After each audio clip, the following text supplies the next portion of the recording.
PPE, and raw materials that are needed to manufacture vaccines in India. And CDC has a long history of working with and in India on public health measures. We'll be deploying a strike team to the country to support the public health efforts there. We are committed to helping India through this difficult time.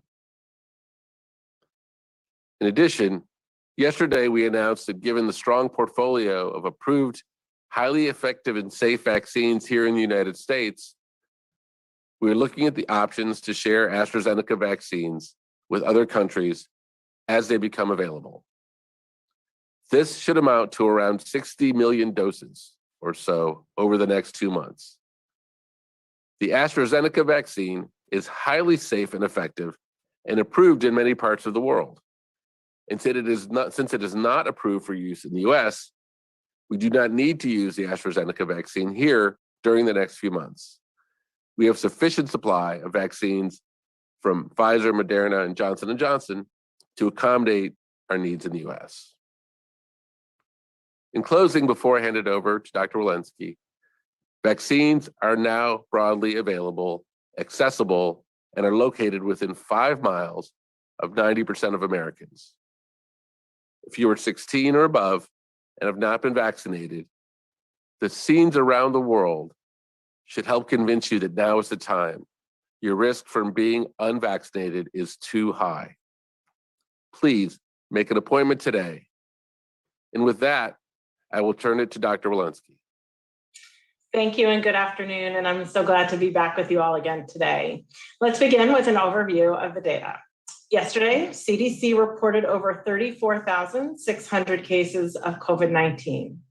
Our 7-day average is just over 54,400 cases per day, and this represents a really hopeful decline of about 21% from our prior 7-day average. The 7-day average of hospital admissions is just over 5,100. Again, a positive sign with a decrease of about 9% from the previous 7-day period. And the 7-day average of daily deaths also declined to about 660 per day, a decrease of about 6%. Each day, more and more Americans are rolling up their sleeves and getting vaccinated, and likely contributing to these very positive trends. We regularly share with you the benefits of vaccination, the efficacy in preventing infection, and the decreases we see in hospitalizations and deaths. These are incredibly important benefits of vaccination, and there are so many more. I know that the quarantine and shutdowns throughout the pandemic have been exhausting. I know that we all miss the things that we used to do before the pandemic, and I know that we all want to get back to doing those things that we love, and soon. Today, another day, we take a step back to the normalcy of before. Over the past year, we have spent a lot of time telling Americans what they cannot do, what they should not do. Today, I'm going to tell you some of the things you can do if you are fully vaccinated. Again, as a reminder, the CDC defines fully vaccinated as 14 days after your second dose of a Pfizer or Moderna vaccine, or 14 days after your single dose of a J&J vaccine. Today, CDC is updating our recommendations for fully vaccinated people and providing guiding principles and sample activities to give people who are fully vaccinated a way to assess their own risk for COVID-19 and determine what situations are safe. If you are fully vaccinated, things are much safer for you than those who are not yet fully vaccinated. This guidance will help you, your family, and your neighbors make decisions based on the latest science and allow you to safely get back to things you love to do. I am optimistic that people will use this information to take personal responsibility to protect themselves and to protect others, and I hope will encourage people to get fully vaccinated. There are many situations where fully vaccinated people do not need to wear a mask, particularly if they are outdoors, as shown by the graphic on the right. If you are fully vaccinated and want to attend a small outdoor gathering with people who are vaccinated and unvaccinated, or dine at an outdoor restaurant with friends from multiple households, the science shows if you are vaccinated, you can do so safely, unmasked. On the CDC website, we have posted examples of numerous outdoor activities that are safe to do without a mask if you are fully vaccinated. Generally, for vaccinated people, outdoor activities without a mask are safe. However, we continue to recommend masking in crowded outdoor settings and venues, such as packed stadiums and concerts, where there is decreased ability to maintain physical distance and where many unvaccinated people may also be present. We will continue to recommend this until widespread vaccination is achieved. Now let's talk about what you can do indoors. Here again, we have unvaccinated people and their risk on the left, where nothing has changed. Risk is indicated and masking is required. We then show the markedly decreased risk for vaccinated people on the right. Given what we know about COVID-19 vaccines and their efficacy, it is also safe for those who are fully vaccinated to return to the activities they love doing inside while wearing a mask.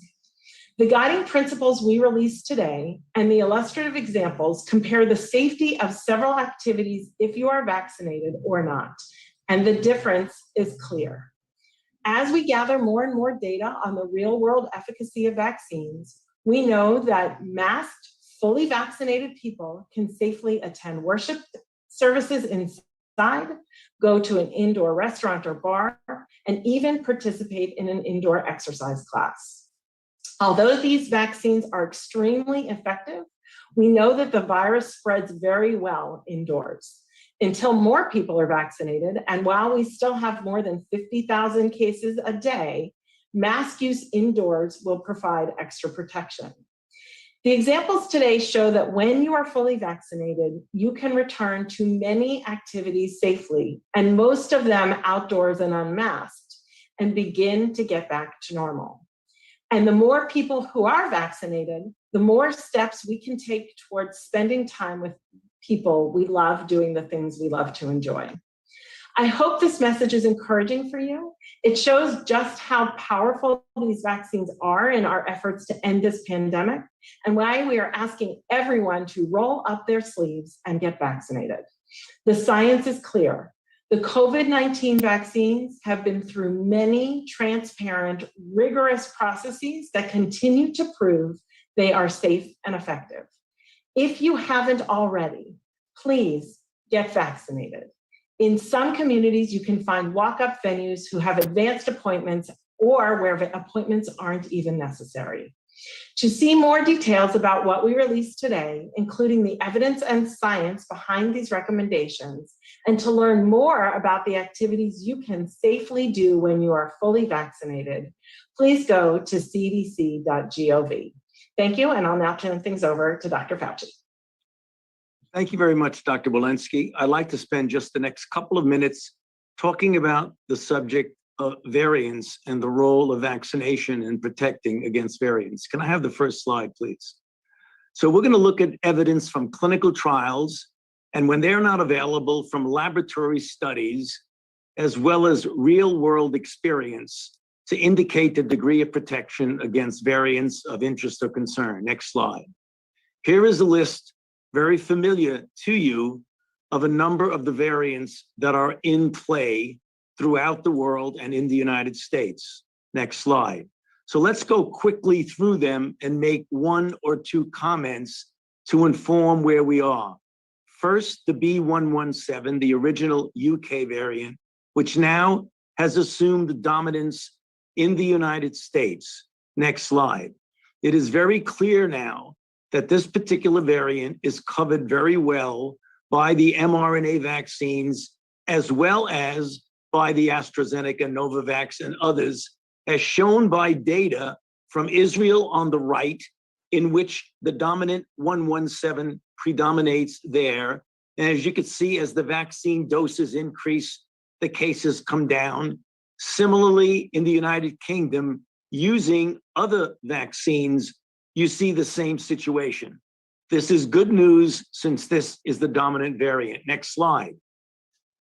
The next slide is the one that's the most problematic, the South African variant, which is certainly not dominant here, but is in South Africa and other locations throughout the world. Next slide. The data we have, I presented at a former conference. As you can see, the J&J is 64% efficacious, the Novavax, 60%, the AstraZeneca, not so good. Of note, Pfizer did a small study in which they looked at the effect in South Africa, and they found that, as a matter of fact, it was 100% effective.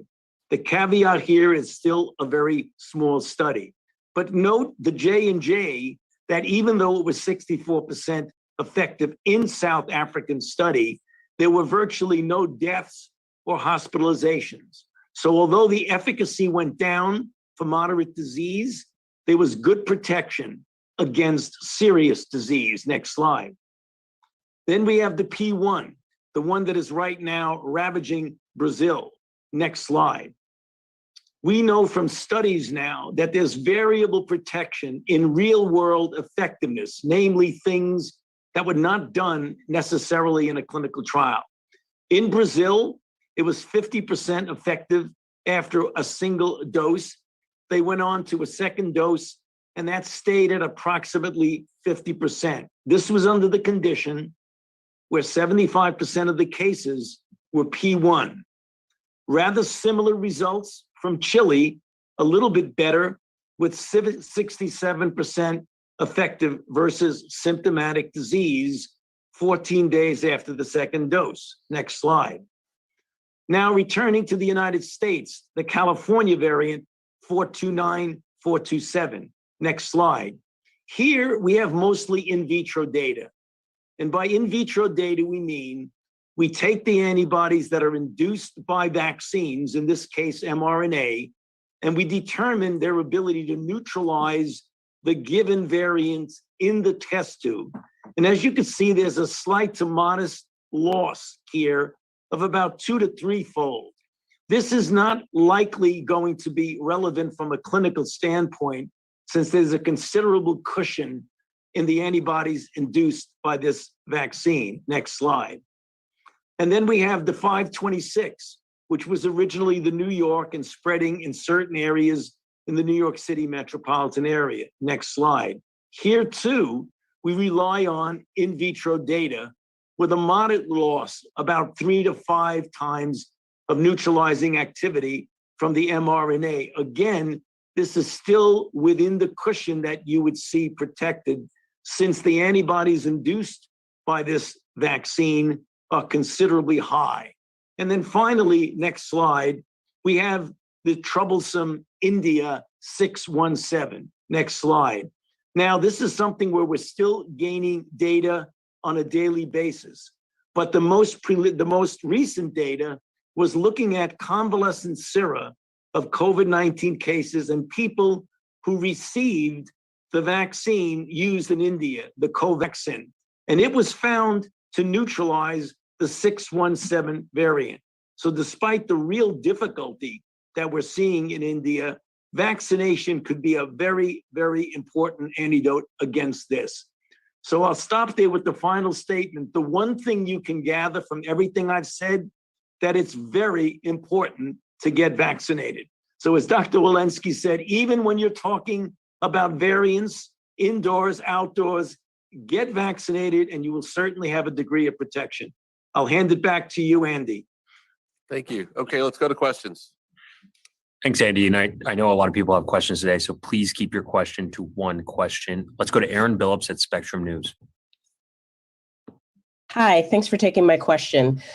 Can you guys explain the science behind the guidance change at this moment? Is the understanding that there are enough Americans fully vaccinated to sufficiently slow the spread of coronavirus outdoors, that the likelihood of transmission outdoors is very low? And what about pockets of the country that have not yet reached national levels of vaccination? Should the guidance be different for areas with lower vaccination rates?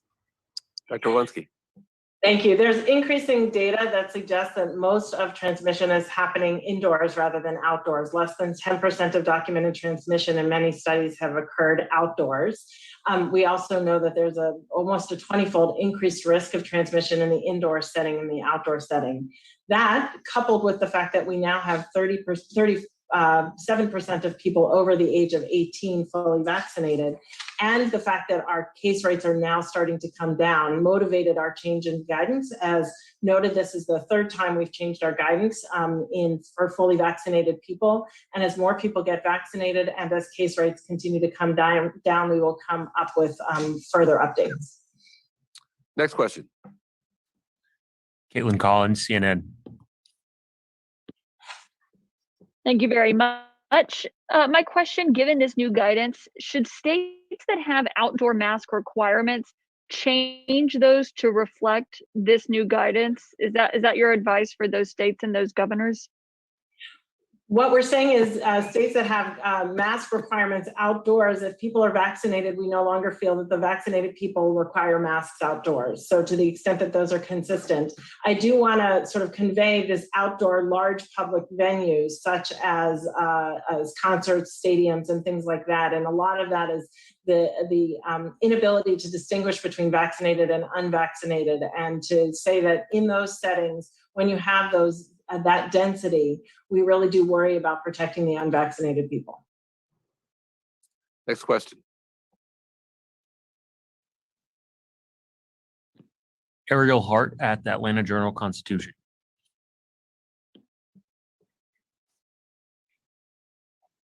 Hi, I'd like to go back to the question about for states that do not have yet national rate that are below average, should there be different guidance for us? I'm calling from Georgia. I think the general guidance is to ensure that people are getting vaccinated. And we do know that if you are vaccinated, it is safe to be outdoors without a mask. And the general guidance is the more and more people who get vaccinated, the more you'll have more people who are safer without masks. So get vaccinated. And if you are, then it's safe to be outside without a mask. Next question. Kristen Welker, NBC. Hi, everyone. Thank you so much. Firstly, can you address if the risk of being outdoors is so low, why doesn't this guidance apply to everyone? And secondly, while rates of vaccine hesitancy are dropping, you still have about 4 in 10 Americans who say maybe or no, they're not going to get the vaccine. How do you deal with that hesitancy? Are there any new strategies that you're looking toward? Dr. Walensky. We still believe as people are in small gatherings, medium-sized gatherings, when they are unvaccinated, you're at risk. You have people who are at risk of severe disease. So we do believe in those settings, masks should still occur. Certainly any activity is less risky when you have more ventilation, more space between people, more people wearing masks if they're unvaccinated. But again, I'd go back to the primary principles of being outdoors in general and wearing masks outdoors until you have a vaccine. The second question was confidence? On vaccine hesitancy, that vaccine hesitancy numbers are dropping, but it's still significant. I just had a conversation with someone yesterday who said they weren't going to get the vaccine. I said, why? This person said, because I need more information. How do you get to those people who are still skeptical? Yeah, we're spending an extraordinary amount of effort through our community cores in doing this outreach. We knew that we were going to first vaccinate everybody who was rolling up their sleeves immediately and wanting it. And then we were going to have to do the work of meeting people where they are, understanding their reasons for not wanting to get vaccinated, and really explaining, is it about the science? Is it that you felt that the science was too fast? We believe and know that the science moved quickly. We've enrolled in 100,000 people in these trials, and the science stood on the shoulders of years and years of work before to be able to deliver these vaccines. Dr. Fauci has previously talked about that. If people are worried about the side effects, we can convey the data of over 200 million vaccine doses delivered and the safety and the scrutiny of that safety. So we really need to meet people where they are and understand why they might be hesitant, and then give them the information that combats that hesitancy. Yep. Dr. Fauci, anything you want to add about the development of these vaccines over the last couple of decades? Well, yeah, I mean, as Dr. Walensky said, we try to go step by step of what is it about the situation that makes you hesitant. And one of them is, in fact, the speed with which this has happened, because we've been talking for a long time that vaccines usually take years to go from a recognition of the pathogen to getting vaccine into people's arms. We did it in 11 months. But as we've said often, that is a reflection of decades of scientific advances in two major areas. One, vaccine platform technology, which led for the years of work to perfect the mRNA and the vector, such as the adenovector approach. And secondly, structure-based vaccine design that led to the precise, correct conformation of the spike protein, which proved to be so immunogenic and in fact got translated into a highly efficacious vaccine. You're talking about decades of fundamental science. When people hear that, they realize that this was not being rushed, that they are benefiting from the culmination of years of research. Kristen, I think one thing that we're cognizant of and always have been is everyone has their own decision-making process. Some people decide quickly, some people take a little bit more time to decide. I think it's important that we respect everybody's decision-making process. And the person that you spoke about, our advice to them is talk to your doctor, talk to your pharmacist, talk to people you trust, talk to people who've taken the vaccine. And I think the picture that emerges is 130 million Americans, hundreds of millions more overseas, significant differences in their safety and the risk of these viruses, particularly the variants, is just too high. So as more people do their own homework, we'll give them the time and the information and the local resources through the community core to do that homework. And we think that that is what is responsible for moving more people in that direction. Next question. Cheryl Stolberg, New York Times. Thank you for doing this call. This is for Dr. Walensky. Dr. Walensky, you talk about small and medium-sized gatherings, but you don't define what they are. So I'm wondering, can you please define for people what a small and medium-sized gathering is, or say why you aren't defining it, if there's some reason for that? And then separately, you talked a few weeks ago about feeling a sense of impending doom. And I wonder if you could reflect on that and talk a little bit more about how you feel right now, given the numbers. Thank you for that question, Cheryl. You know, what I'll get back to is the basic concepts, because if we define a small and medium-sized gathering, we actually also have to define the size of the space that it's in, the ventilation that is occurring, the space between people. And so I think we should get back to the general concepts. Small and medium-sized gatherings for people who are outside and vaccinated can safely be done without a mask. But we really do want people who are unvaccinated to limit the interaction with people and to go back to the basic principles of increased ventilation and increased spacing for any given size. You know, several weeks ago when I had this feeling of impending doom and I articulated that, and I had, you know, case rates going up, vaccinations growing, but not where we needed to be, and deaths continuing to climb. As I look at the curve now, it's stabilizing, it's coming down. The vaccinations have continued to grow in an extraordinary way. I think we really do need to get more and more people vaccinated. As Kristen noted, we need to sort of combat the hesitancy that is out there, meet people where they are, and encourage everyone to get vaccinated. But as I see more vaccines getting into people's arms, more and more people being willing to do so, confidence increasing, and then I match that with the cases that are starting to stabilize, plateau, and come down, as well as Dr. Fauci's slides that demonstrate when other countries have been a little bit ahead of us and shown that when those vaccinations continue to soar and the cases plummet, that we should be in good shape. Next question. Zeke, AP. Thanks for doing this. Dr. Walensky, I was hoping you can clarify a little bit, why are the people who are fully vaccinated wearing masks in all of those different scenarios? Is it to protect others from them in case they have a breakthrough infection? Is it protect themselves from potentially acquiring a breakthrough infection, or is it to model safe behavior for those who are not vaccinated around them in all of those spaces? And then also, do you have any targets by which you would sort of begin to roll back, how many people need to be vaccinated in society for you to begin, allowing people to wear masks at baseball, to take their masks off at baseball stadiums or at indoor dining or the like? Yeah, thank you. Maybe I'll tackle that second question first. And that is, I think some of these targets have to be the interplay of the number of people vaccinated and the number of cases that we're seeing. And it's that intersection that I think is going to be important. I think that part of one of the things that we need to look at is the lack of uniformity of vaccination rates across the country. It was previously brought up, not every state, not every county is vaccinating at the same rate. And where we have low areas of vaccination, we are going to potentially see more outbreaks, which is why I think we have to be careful, and we have to make sure that people get vaccinated in all corners and in all counties.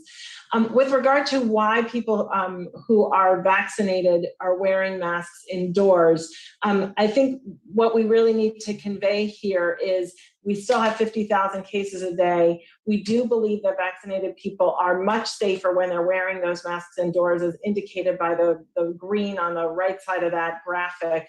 And right now, it's very hard to tease apart who is vaccinated, where they are in the vaccination. So it's not just to protect themselves, but largely to protect others and really to protect the unvaccinated. All right, next question. Let's go to Stephanie Ebbs at ABC.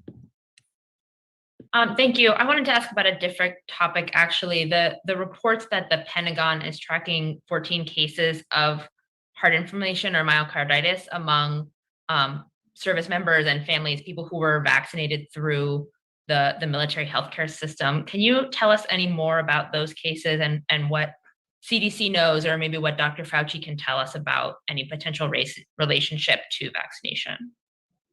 So maybe first we'll go to Dr. Walensky, if you have any familiarity. Nope.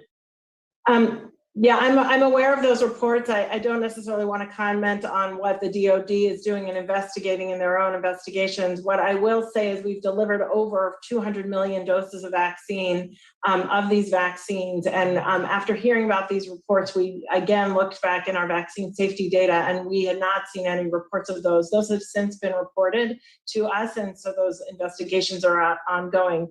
But it is a different demographic than we normally see, and we will be working with DOD to understand what is happening in those 14 cases. We have not seen the signal, and we've actually looked intentionally for the signal in the over 200 million doses we've given.